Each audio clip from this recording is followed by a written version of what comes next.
下那个骆师傅。其实，在这个电影里面产生了很多很多的金句，对，所以让你印象最深刻的是什么？那如果对姐夫来说呢？你觉得印象最深刻的？我印象最深刻的顺时针旋转。顺时针旋转，什么时候讲这句话？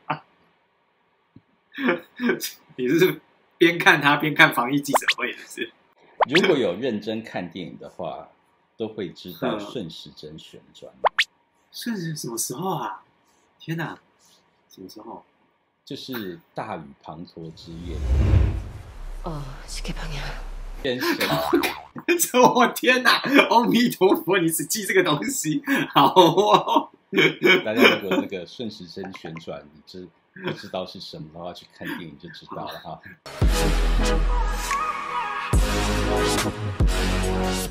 不愧是天蝎座代表哈。好，开玩笑。骆师傅觉得呢？我觉得印象最深刻的其实是那个妈妈，就是在讲说，哦，那个普太太很有钱，很善良。如果我像她那么有钱，我也可以很善良。其实这句话让我就是印象很深，就是对这句话应该翻成那种文言文，叫做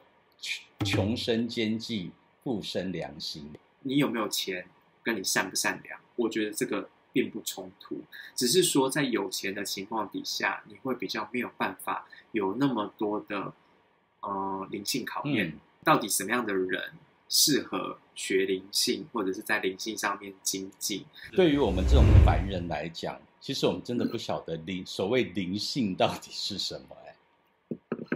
我觉得其实灵性它包含的范围很广，不只是我们的那种什么感应能力啊，有没有受到天启啊？其实有时候很简单的，我们有没有日行一善，或者是我们有存好心、做好事、做好话，这也是一个灵性的选择。虽然说我们日行一善，然后做好事，偶尔也是会有一些投机取巧的那种心态。灵性所谓的高跟低这个东西，它并不是一次的期末考或一次的联考、指考、大考，一次定生死。其实它一直是一个浮动的状态。那我们有时候也有可能有人小时了了，大未必佳，有人可能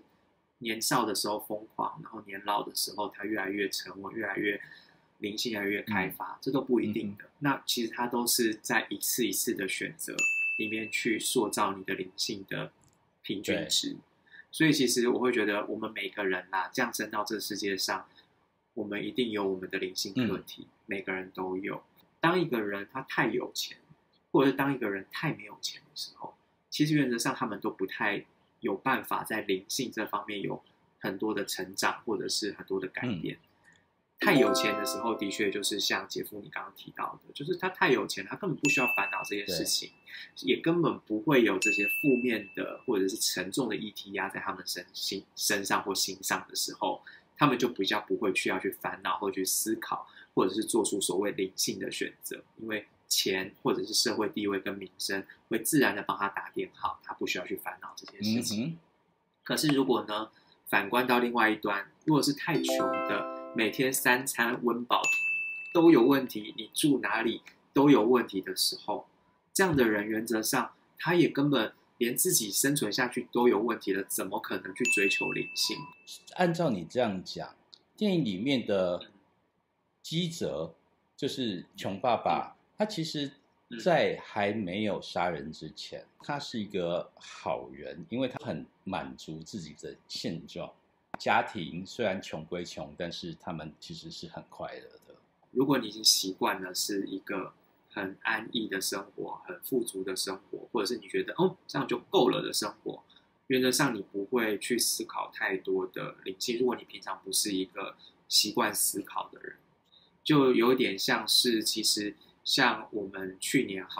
一整年全世界的 COVID-19 武汉肺炎这么的严重，那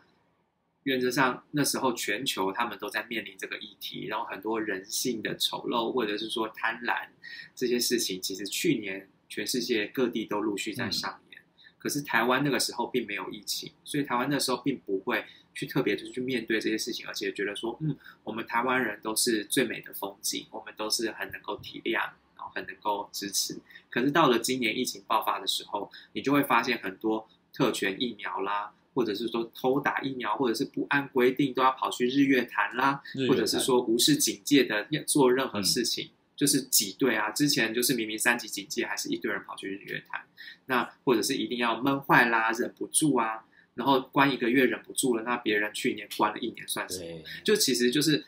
会变成说，其实台湾人在过去，其实他们因为生活防疫的成功而没有去面对到这些的时候，他们不会去做这些抉择跟这些灵性的想法。等到有这些事情发生的时候，发生在自己身上的时候，他们就会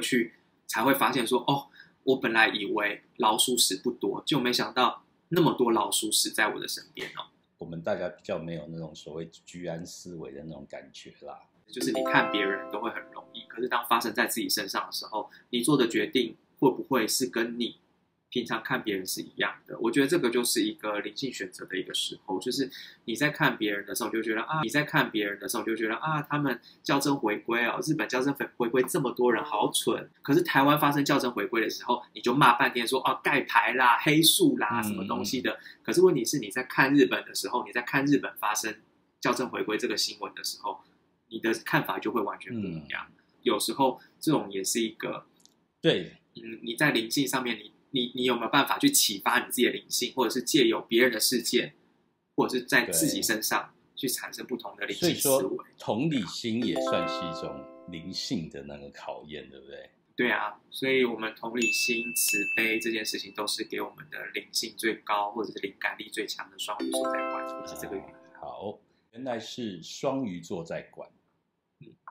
对啊，所以那可是其实我觉得我们也不要讲台湾人或者是说电影里面的角色，其实我觉得我们可以看到这样的一个灵性选择，其实在我们的耶稣啊、佛陀啊，或者是我们道家的老子身上，其实也都发生了，而且也是蛮有趣的一个展现议题的展现啦。怎么说？我们先讲就是我们耶稣好了，虽然说耶稣啦，大家会觉得说哦，他生日好像是12月25号，对，是圣诞节嘛，是圣诞节。可是其实有一些历史文献上面讲，耶稣的生日其实不会在12月25号，那会是在不知道，但是它可能落在秋天，所以秋天的话，原则上可能会是天秤啊、天蝎或者是射手，那不会到是冬天的摩羯。但是因为当初基督教这个部分它是有一些政治考量，因为12月25它是什么？它是白天最短、黑夜最长的一天，对，所以原则上那一天之后，白天会越来越长，象征越来越光明的意思。那时候罗马政府他们就慢慢的把它约定俗成，变成那一天是耶稣的生日。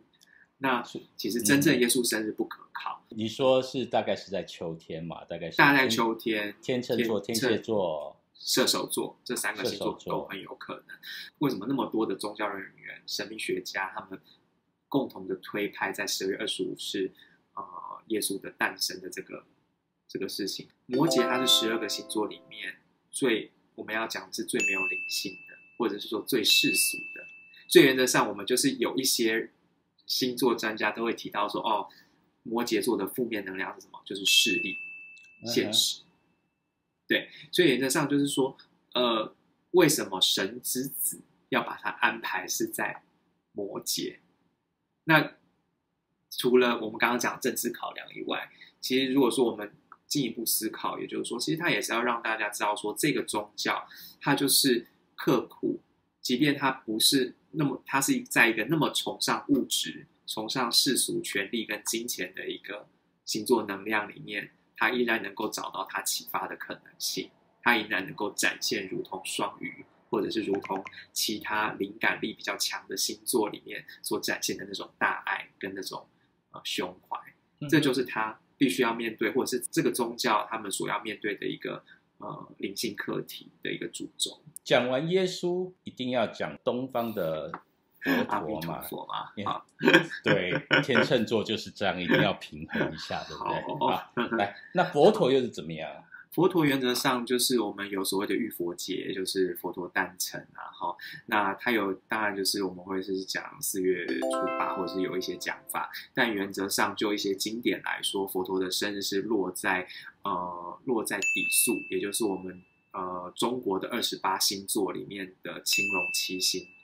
心房诀底位置，对，就是其实我们西方是12星座。中国或印度是28星座，它会分4方天，然后每一天都有7个星座掌管。那 Oh my God， 对，那其实那个佛陀他是落在青龙的领域，然后是底宿，就是心行诀底方位机里面的底，就是青龙7星的其中一个星座。那它在里面的话，原则上就是刚好就是我们的金牛座的时间。所以佛陀他是个金牛座，对，所以你会看到从佛陀他的出生啊，或者是说他这部分他要克服的是什么灵性课题，就是我可以吃好吃的，我是个王子，我很有钱，我是可以拥有很多东西的，我可以很享受的。但是我们看到佛教徒是什么？你不能吃肉，你不近女色，你要戒律。规律的生活不能够享受，不能够有太多，然后你要从中，不管大乘或小乘佛教都有某种程度上面的戒律约束，然后都是回归到自己而不是意乐这件事情。对，先不要去讲，如果说是以这样的去考量的话，我觉得摩羯座这样子的一个议题，这样的去讨论，我觉得也是很有趣，而且你可以让你思考更多，而且你反观佛陀的时候，的确啊，金牛座它主要就是我能够拥有什么，可是问题是佛教一直要我们布施，一直要我们给出去，所以其实这是一个灵性课题的问题。对，所以就变成说，不是说你有什么天赋，它是你的灵性课题，反而是你没有的地方，你要去修它。那有些人修就是会选择好的方式，有些人贫穷，他会觉得就像最后我们的男主角，他会说我就是要努力认真赚很多钱，把房子买下来，然后爸爸你就可以出来了。但是也可以照他一开始一样行骗，然后把家人全部骗进去，然后很捞一笔，这其实也就是一个选择啊。没想到这个节目可以就是阿弥陀佛然后大家就睡着了。我觉得大家可能好像还是很喜欢听谁适合当小三，或者谁容易出轨之类的。如果你今天想要找小三，你可以找这类的人。真的吗？顺时针旋转，好吧？好，顺时针旋转，大家试试看，大家试试看顺时针旋转的感觉怎么样？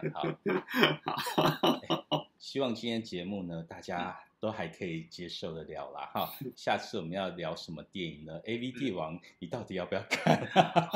好多集哦，好懒啊！天，好，没事。好，就这样，拜拜。好，拜拜。